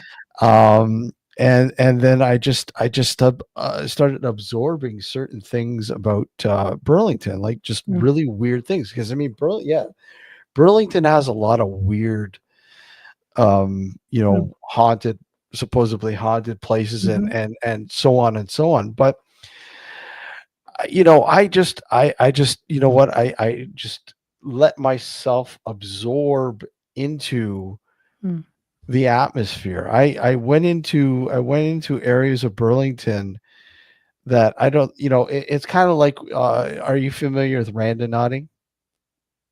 The where? Randonaut? No. Okay, so it's like a kind of like a geocaching sort of thing. Right. And literally it generates points of interest that many people don't Mm. really go Very to, cool. Yeah. don't Yeah. go to. And before I discovered Randonaut, um, that's what I found myself doing. I found myself going into areas that, okay, yeah, this is pretty intriguing. Mhm. And finding things that, oh, okay.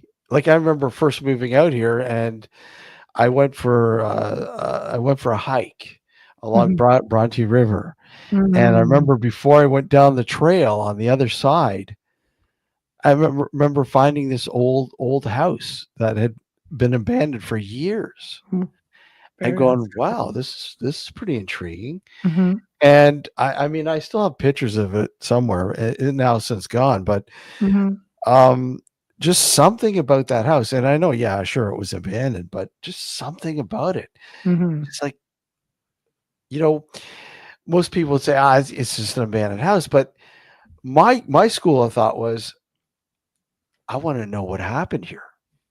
Yeah. There's a Everything's got a story. There's a story here. There's a story here. I want to know that story. Mhm. And I think that's what I've always been about.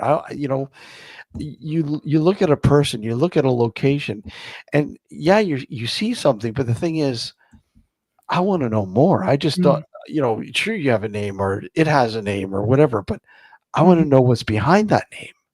Mhm.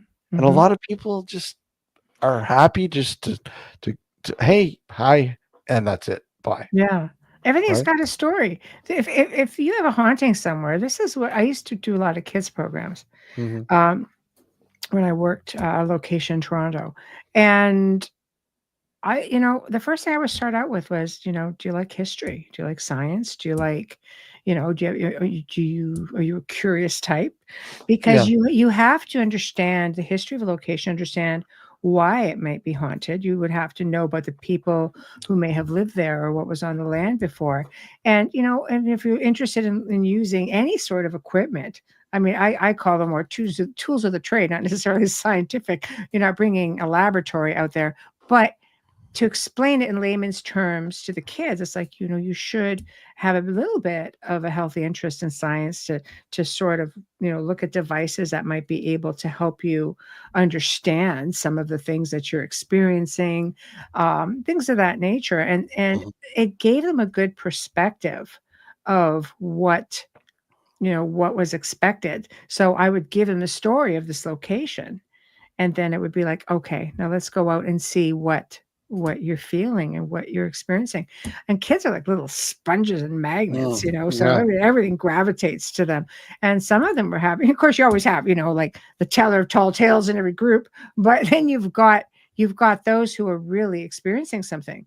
I remember one time going down the long, big 800-foot tunnel, and this little girl came running up to me. She goes, someone just said something to me, and she gave me her phone because everything's got a recording right now. And it was this very, gruff man, because the kids were allowed to run around down there back in the day. Mhm. And he clearly reacted to her and said exactly what she had heard.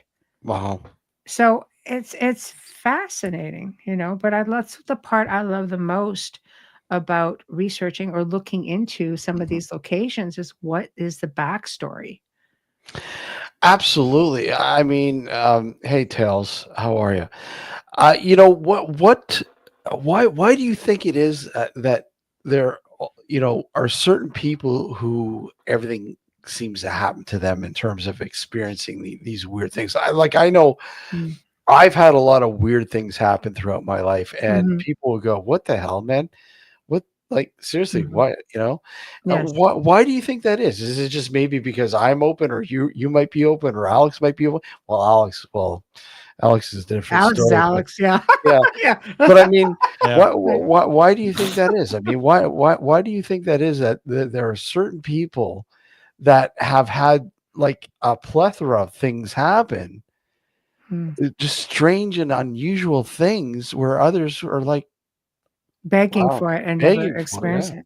yeah. I'll tell you. And one thing I've learned about doing a lot of Alex, about doing a lot of public events and tours is I've seen skeptics come out and the wives always dragging them out, right? I come on this event and they patiently come around and like yada yada yada. You can see they're not into it. And I've seen this happen at least a handful of times in all my years, right? A couple of decades of doing it. So it's a small percentage considering the amount of years that I've done it. Yeah. But the one that stands out the most to me was this man who we were walking through, on this tour, we're walking through the cemetery, trying to get out the other side, to get back down to the lakeshore. Mhm. And this woman says, I can't find my husband. So I'm like, okay, that's okay. My job is to man the back, to make sure that everybody's safe and nobody gets lost and answer questions, that sort of thing. I go back and this guy is just standing there like just he's just completely expressionless and his hand is out like this, like something's got him by the hand. Yeah. So I walk up to him, I'm like, hey, and he's just like looks at me. I'm going, all right. It's like and the most concerned voice ever says, something has my hand. I'm going, okay, how does it feel? And he's going, like tiny little cold fingers have my hands. And there have been stories about children in that area before. And I never gave it much thought because not a lot of people had experiences with Yeah. children per se, but the stories were there nonetheless. So I said, okay. I said, so how do you feel about that? And he goes, not a fan. Not a fan. I said, so then just pull your hand away. He goes, I can do that. I promise you won't lose your hand if you just pull it away. He pulled it in the most dramatic way, pulled his hand or held on to it like this, and just looked so deeply concerned. And you could see his wife sitting there going, ha, ha, ha. She was just, it finally happened. And, and I got an email like probably a couple weeks later saying, oh my gosh, he's turned into a believer. But personally, I don't know. Is it something about our energies? Is there something maybe that is familiar about us to the certain being that is interacting with us? I wish I could say, I wish I could say experiences all the time. Like I been to many different parts of the world where I'm not there doing anything but vacationing. And I get experiences like of things walking outside my door or just, shaking. I'm gonna hang out with you. Right? Hang out with me. I go to cool freaking places. But it's like there's no guarantee for any of that. Even when you go to a haunted place, you're just kind of like waiting for something to happen. Doesn't mean it always is. Like, we had like the house in Niagara. It was just like, you could go weeks without anything happen. I remember coming home one day in the middle of the day, I open the door and then I hear a hello there. I'm like, when? There's nobody there. And he comes out from way in the back of the house. He goes, oh, hey. I was like, hey. Again, I did not expect that. Or I'm standing there and the dining room door, just fully goes wide open. And we had a friend that was doing renovation work at the time. And he's looking at me, I guess, going, nobody wants to be the elephant in the room. I'm like, holy shit, did you see that? I'll be that freaking guy. I don't care, But it's just like, sometimes you get it like a plethora of it. Other times it's absolutely, literally dead still, nothing, And you could go like that for months and months and months, and people think, Years and years and years.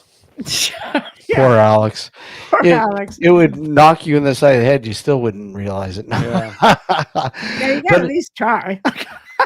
I I've remember. tried. I remember years ago. My parents, they used to have a place up in Wasaga Beach. Yeah. And I remember That's a great place. yeah. Area. Yeah, I remember exploring with a few friends. I was a teenager, and we, find a, where can we go? Have a few beers and so on and so on. And I remember we, go by this right by the Georgian Bay there, right, lake shore on the one side, and you walk all the way to the end of it. It would take about, I don't know, about a half an hour, but the walk at night was always great. It was fun. Mm. And at the end of it, there was a place called the Hideaway Inn. So literally it was, an old inn that was abandoned, just sitting there, right on the bay. And I remember going there for the very first time because, people had talked about, hey, I want to go see this place, right? Let's go check this place out. And hey, Steven, how are you? And, we made our way there. It was a beautiful, beautiful summer evening, full moon, brightly lit night. And I remember I still have pictures. Somewhere of this place. Mm-hmm. And I remember we walked into this place, and it was a 2-level like old inn, and they have the sliding doors and the balconies and all that kind of stuff, and then they have these cabins that you could rent too on the premise.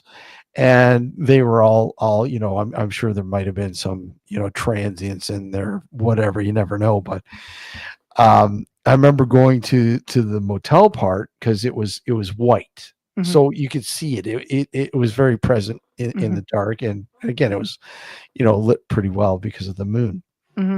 And the curtains were white. They were all flowing because it was very windy out, and they're flowing outside the doors. And I'm like, wow, this is pretty fucking creepy. I love this place. Right. So I remember walking to the side and, trying to open the door, and the door would open, go inside, and they're like, what the fuck are you doing? You're going to go in there. Yeah. Well, that's why we came here, isn't it? I want to go in there. Of course. You don't know what's in there. I don't care. Seriously. Yeah. So I remember going in, and we had our flashlights and everything else, and just exploring the place. And I remember going upstairs, and I remember going into the end room, and everything was still in this place. Like literally all the furniture, the beds, you name it, everything was in there. That's crazy. It was as if they just got up and left the place as is. Yeah. And I remember just standing in the room, the moonlight's coming in, and I turned my flashlight off, and I was just like, I'm trying to get the vibe of it, right? Just getting the vibe of it all. This is creepy, but I don't care. I love it, right? And then all of a sudden, I hear, I'm here. Nice. And I'm like, what the hell? Like, yeah. And I'm like, where is it? Okay. I'm like, hey, so-and-so, where are you? And nobody's answering. And I'm like, okay, what did I just hear? I've been abandoned. Yeah. And I'm like, wow. Like, of course, my, shivering, the hair that I did have hair, believe it or not. It's just standing right up.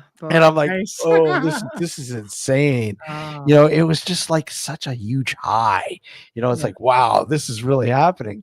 Yeah. And I go, I remember going, who is here? And of course, nobody answered. But I mean, just the thought, like, wow, this is just intense.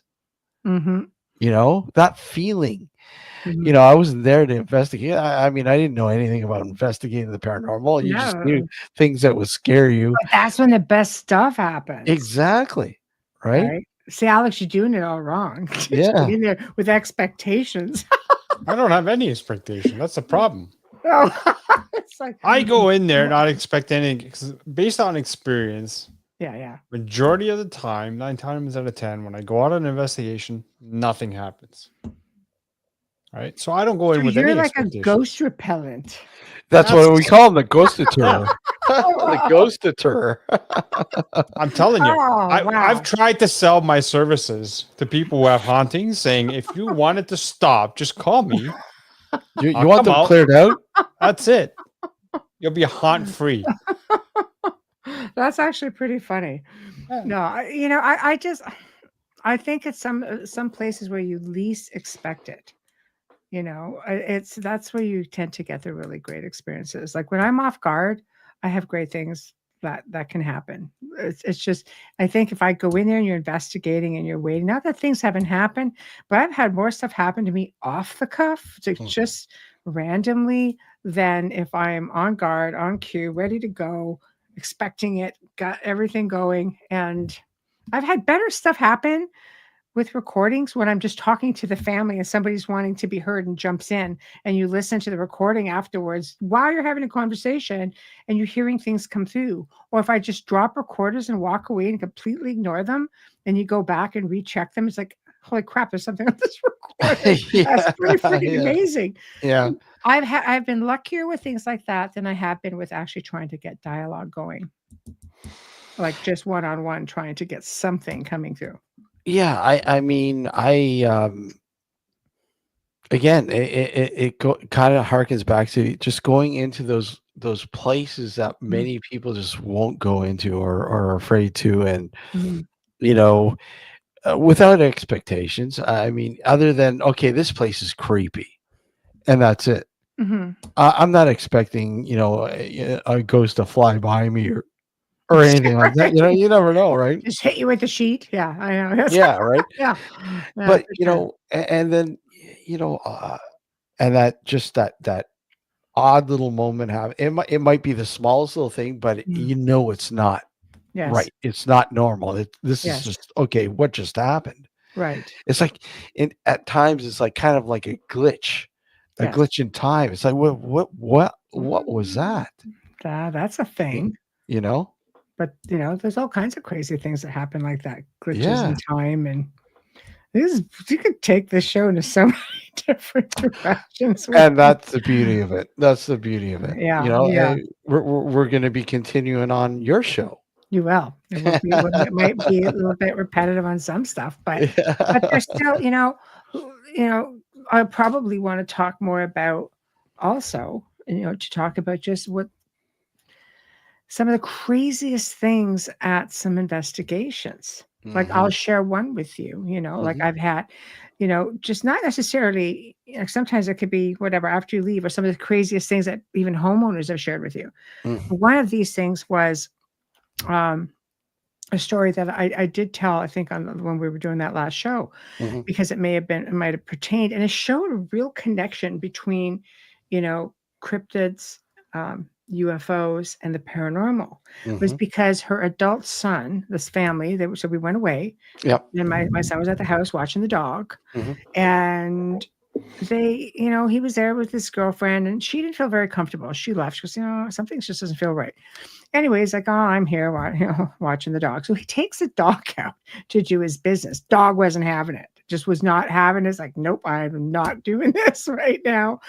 And he's yanking on dog. Come on, man, let's do your thing. I'm going to go in the house. And dog's like, no way. So all of a sudden he turns around. The dog's like pulling back on the leash. Like he wants out.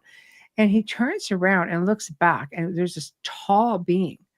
And he said he could see like in almost hooded. He said it looked like it had a hood, and he could see what looked like red eyes, but they weren't prominent, like right out at you. And he could hear. He goes, he wasn't sure if it was a snout, but he goes, it looked like it could have been, just because it was dark out. So he goes, I'm hypothesizing, but this is what I kind of got out of it. So then he grabs the dog, hightails it into the house, slams the door, closes the door, and then something comes in, bam, against the door, and he could hear something sniffing the top of the door frame. Or it's better. In that week, okay, and this house is so like crazy active, it was unbelievable.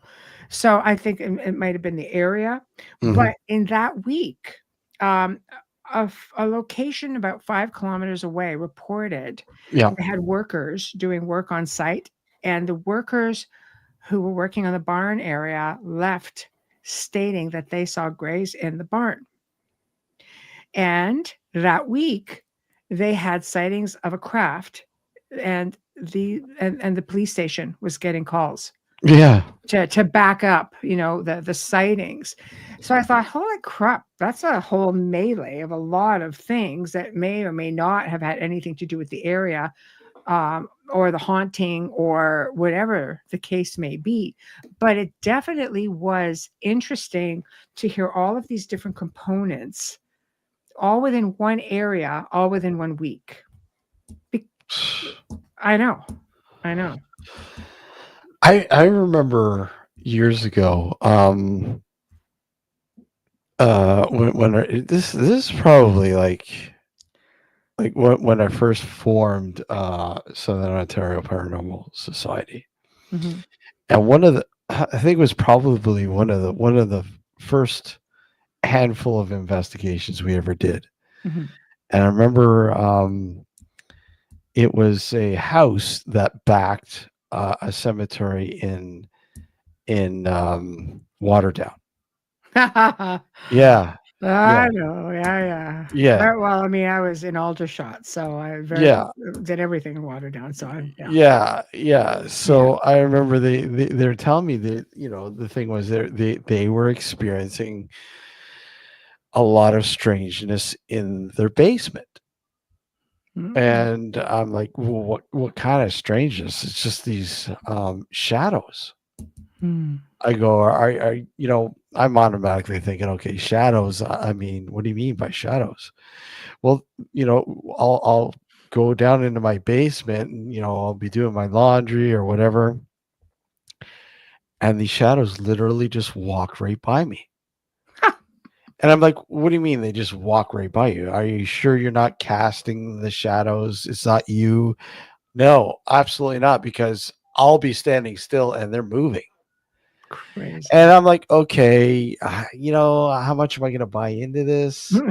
But, whatever, yeah, we'll come in, we'll take a look at this. So, take a look at this.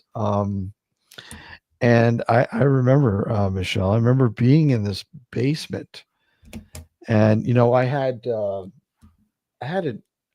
an infrared camera at the time. And, just sitting there, because it wasn't a finished basement, but they had furniture down there and all that kind of stuff. And it just, the concrete walls. Yeah. And literally you could see these shadows just, literally just walking along the fucking wall. And I'm like, what the, okay. So I go, okay, something's going on here. So I like, okay, there's something like, I'm doing my best to trying to, explain this, because I mean, there's gotta be something going on here. This is not right. So I got my, infrared camera. And, I'm watching these things on the infrared camera, and these things are literally walking by, and they'd stop, and literally you could see them turn. And it's like, is it looking at me? It notices me. Yeah, that's crazy. Oh, what the hell, man? This is crazy. I've never experienced anything like that in my life. I thought, okay, you're going to go into this place. You're going to completely debunk it because it's bullshit. Yeah. And then, leaving with your head scratching, because how do you explain that? It's like, what just happened? Like what? I just Right. what is this? This makes Yeah. no sense at all. hmm Well, I mean, yeah, there's so many theories too with shadow beings. Yeah. Like some people believe that they're affiliated with time travel. Some people believe they're a whole other race of beings. Some people attribute them to darker things. They've been seen around cryptids. They've been seen around UFOs. Like if you start crisscrossing around, you realize how prevalent they are in different areas. But did you ever hear the story in Waterdale? This is a story that goes back in the 70s that was told to me by the people at the public library, but people that were there like years ago before they Mhm. changed over Mhm. to the new one, right? Yeah. And they said there was a story that was floating around back in the 70s that almost had the town um, sort of like lock itself down at certain times, like almost Really? like really, yeah. There was this spectral being that was going around to different homes, What? looking into windows and stuff. Yeah, some people said they could see through him. In the Um, 70s. yeah, back in the 70s. I couldn't find a lot on it, but it was a woman who worked at the library. She goes, "Oh no, it was That's definitely a thing." insane. I know. And they don't know where this thing was like which era it was from, but it was happening back in that time, which is way before my time. So, but it was interesting because I used to, take my kids to the library and got talking about, you get to know people Mhm. and they were talking about how the theater had been haunted and things like Mhm. that. And she goes, "Oh yeah, well there was a story back here that we caught wind of that somebody was telling them at the time." Who lived in the area during the time, and she says this is a story that was being told. I was like, crazy. There's so many places in Waterdale. Like Oh, yeah, so many places and it's just a small little place. it Well, is. it's Yeah, growing, but I mean yeah. the original It downtown. was always called the Village of Yeah. Watertown, and it was. It is. Yeah, and I mean, I think obviously one of the main one of the well-known local, I don't want to say local haunts, but Yes, is the yes. Coachman. Oh, yeah, it is. So Yeah. so is the American. Yeah, the American across the street. Yeah, pretty Yeah, much. I You know. know? There's a lot of hidden gems out there. Mm. But it was cool to hear the story that was not prevalent. There was a place, that is one of the local stores down the main strip, Mhm. and I remember being asked to come in many, many years ago now, Mm. and the spirit there loved music, and he wasn't very communicative, but he was a bit invasive. Mhm. So, I just started playing, I brought in, like, Ghost Box just to have some fun because I didn't really know what else am I gonna do? Like nothing was working. Nothing was going off, none of the meters, nothing. So I cranked this thing up and I communicated via music. Now, you're gonna get some radio stations out here, but you're not gonna Mm. get an array of everything. No. So I just said, "Oh," I said, "I understand you like music." I said, "How about, play me some I wanna hear some of the King." Elvis came through. I said, "What about old Blue Eyes?" Right? And Mm. Bing Crosby would come through, right? Mhm. Or whatchamacallit, not Bing Crosby, the other one, Sinatra? Sinatra. Sinatra. Sinatra, I'd ask for some country. Like it was an array of different genres of music every time, and I would just put off a nickname of what I wanted to listen to, and then the music would come through, and then it stopped everything. So I just went through the different, like the piece that I have is not like it's not one of your hack shacks. Like I would have to go like this if I was tuning it, and I didn't. I just left it, and I said, "Give me this, this, this, and this," and it just started coming through. But then it went completely. Not one time did I ever get a voice that came out of there. Not one time did I ever get any kind of interaction aside from different genres of music that I asked for on cue. That's it. Incredible. It's funny, isn't it, how it works? It's just like you just don't know. There is how versed are you on Mount Nemo? Mount Nemo? Yeah, Been a few times. Haven't investigated it. Haven't. I know there's like quite a bit up there. It was, wow. the old quarry. Yeah. I don't know enough about the quarry at all. So there's an area off from the quarry Mhm. in the middle of the woods, and it's coined the Devil's Mound. Hmm. And I remember seeing a clip, and I wish I had it somewhere, about some small little satanic cult sort of going on in the 70s. Again, yeah. Yes, in the 70s. And, you know, when Sorry, you, that was me. yeah, Alex has been up there. I've shown Alex. Alex has seen this place, and literally the mound. It's like a ring of stones, and in the middle, like literally, the trees are growing inward towards the center of this ring. It's the craziest thing I've ever seen. And going up there, the EMF goes off like there's no tomorrow. No. And I'm like, okay, there must be maybe quartz, something in there that's setting it off. Mm-hmm. There's got to be something. I don't know. I don't know. Right. But Ba, ba, ba. another interesting place. Yes. What about Crawford Lake? Ooh, literally the what was it? Crawford Lake, and then you have Lake Medad.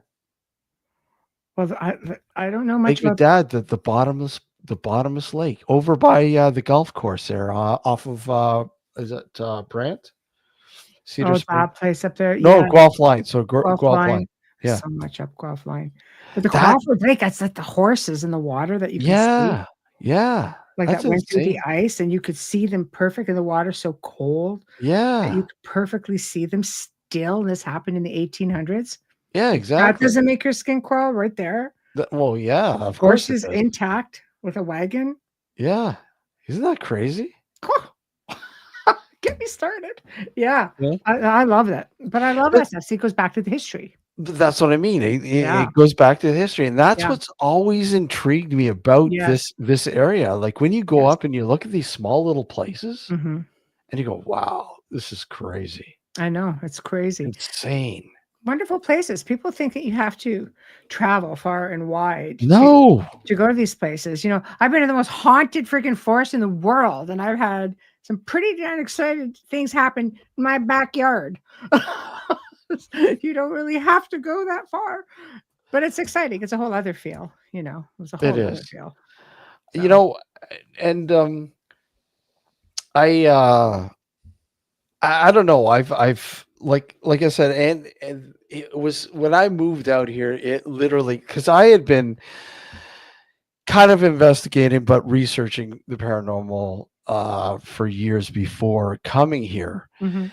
But it wasn't until I got here that, and learning about the different things about here that really made me think, okay, I would really like to start gathering people or working with people on the same level to try to figure out what is going on.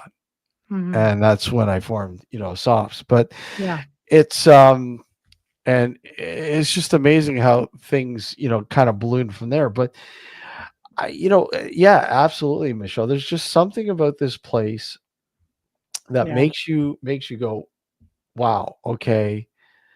Even if you're not a believer, there are, chances are you probably had an experience Mhm. somewhere here. I mean, look at, what is it, Magnetic Road? Was it King It's Road? King Road, and it's You know? wonky because I think there are cables under there. Yeah. You know what? I had students, parapsychology. Well, they're psychology students, right? You know how Yep. they get like a week Yep. of psychology or Mhm. parapsychology, and they asked if they could, shadow me on tours. Of it. Yeah, for sure. I worked with a lot of students because I really believe in giving back time, right? And donating your time and giving back to your community and stuff like that. Yeah. So what they did, they showed me something actually pretty cool. As they went to Magnetic Hill, Mhm. they videotaped themselves with their car. Yeah. Okay. And they said they wanted to see if it would move. So they got out of the car. There was nobody in the car at all. And they videotaped it because they brought their laptop to show me. The freaking thing was kind of uphill by itself. Yeah. They videotaped this phenomenon happening, whatever it was, whether natural or not. This thing was doing it. They're kind of traipsing along beside the car Mhm. and videotaping this thing. Nobody's in the car. So I thought, that's all I could say. I was like, because it's just one of those things that, I know the area is haunted for sure. I know there is like craft activity because I've seen it, Oh, I've experienced this here too. right? Yeah, like I said, God, I think it was 2003. Yeah. I was driving home from work and above Lake Ontario. Just what the hell is this? This is Yeah. just insane. Yeah. There's just something about it that is, I don't know, but there's a lot of hidden gems like that. I just lived off Waterdown Road, so I wasn't far. I've seen all kinds of stuff. All kinds of stuff. Well, yeah, out that way too. Yeah, like I'm here over on the other side. Yeah. In the new area, but like I said, when I first moved here, there was like literally nothing around me, No. and Mm. you go north of Dundas, and there was like nothing. No, I You know, remember those days. yeah, Yeah. I've been yeah, around yeah, since 89. yeah. With So nothing. obviously, you know more than I do. Like Yeah. obviously, what it was like. Yeah. I mean, I remember, like I grew up in Mississauga, and where I Mhm. grew up, like there was nothing, along the QEW. Nothing. No. There was nothing north of there was a couple buildings on the the Mhm. north side of the QEW, but there was Mhm. like little. You want to hear something creepy? Always. We'll end it off. We'll end it off like It's this. But me. I Yeah. remember walking up, Winston Churchill. Mhm. I remember walking up there, and this is probably about 2 o'clock in the morning. At Winston Churchill in the QEW area, and I remember there was literally nothing on the west side of Winston Churchill. It was all open field, Yes. all open field. And I remember there was this old little hut. Mhm. It'd been sitting there for years. Yeah. And I remember walking up, north on Winston Churchill, and because I was meeting a friend, we were going to go to a friend's place, and I remember walking, and this guy, who looked like he was maybe like a Jewish sort of what are they called now? Not a Jewish priest, but what are they called? Rabbis. Like a rabbi. He had his beard, and it's like the twirls coming down. Had that hat, and had a long black jacket, and he's walking towards me, right?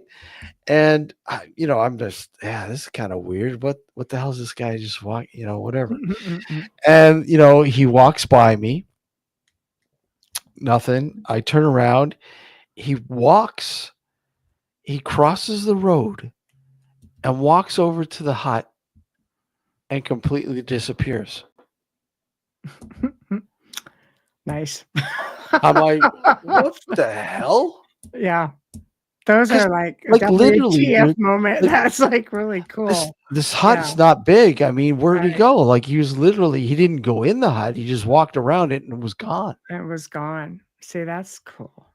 I think infrastructure has really done away with a lot of that sort of stuff. But Well, there's yeah. you have to remind me, to tell you the story, because I don't know how much time we have, but tell you the story of Spencer Smith. That was told to me at the time by the tourism people. Spencer Smith. Well, because the tours, right? So we worked very closely Mm-hmm. with them, with stories that come into them, because they had all the historical background to everything Yeah. that most of the town doesn't even know, because it's just, unless it comes up. I mean, I think it came up in some of the bicentennial stuff, things like that. But there's just so much. There's so much. Like, even like the people, a lot of the stories that came, at least, to me, were from a lot of homeowners and stuff like that downtown in the area. Because there was never any private homes on that, because of the respect for people's privacy. Because people showing up in the middle of the night in people's yards was not my idea of anything. Like, it was not an acceptable thing to me anyway. So that changed when I came on board. It's like, no. Anyway, but it was incredible, the stories. When I first joined the tour, it was already going on. It was already very much a part of the community before long before I came along. Yeah. And I remember being on one tour one night, and this woman came running out of the house, and she goes, "If you think it's haunted out here, wait till you see what's going on in the house." And let an entire tour of 30 people come through her house. Doors were opening and closing, and the lights were going on and off, and she just sat there, went like this. And we were just going, I'm a newbie at this time, going, holy shit. What have I got myself into I here? know. Like, what the hell is all of this? I'm looking for rigging. I know I signed up. I know I signed up for this, but holy crap, this is even better. It was something, but it goes to show you how many people's private homes are active, things are going on, and that information never sees the light of day. And a lot of those stories were compiled by people who are like, well, why don't you put my house on the tour? It's for your privacy. Yeah. You don't want people trampling through your home. Well, they did. They would show up in the middle of the night. We had people saying people showed up in the middle of the night in my yard taking pictures. Whoa. So I'm like, that's not acceptable. Yeah, that's crazy, huh? But it happens, Yeah. So and scruples. Yeah, and down around there, you have a lot of homes that have been there for a long time. Yeah, a long time. Mm-hmm. Some of the original homes. The old Brant Hotel, the Brant Inn. Yeah, there's a lot of stories there that are Yeah. amazing that we could definitely, get into, and on the next show when we have starting over absolutely, for time. absolutely. I'm looking forward to it. I'm looking forward to it. Oh, me too. You guys are always a like- lot of fun. That's, Bubbles will be thrilled. Yeah. So Well, that's cool. Yeah, I'm looking forward to it. And again, guys, do check out the Idle Realm with Michelle next Thursday with Amelia. these two Is hooligans. it's Thursday night, right? It Is it Thursday or Wednesday? It is Thursday night, the 20th. 9. Well, officially be 9:10 p.m. Okay. By the time our servers reset and stuff. So yeah, and big shout out to all the cool people in chat. Thank you to those who subscribe to the channel. Make my little dark heart just so happy. Yes, subscribe. If you have not subscribed, do it already. Come on, guys. Like, subscribe, leave your comments. And I always respond to everybody. But then you'll be notified when these two come on. And you'll find archives of these two in there too. Just saying. I know, right? You can see us. Machine. Always a lot of good fun. There's a few archives of you two there. It's crazy, isn't it? Crazy. Yeah. Yeah, no, that's going to be fun. I'm looking forward to it. I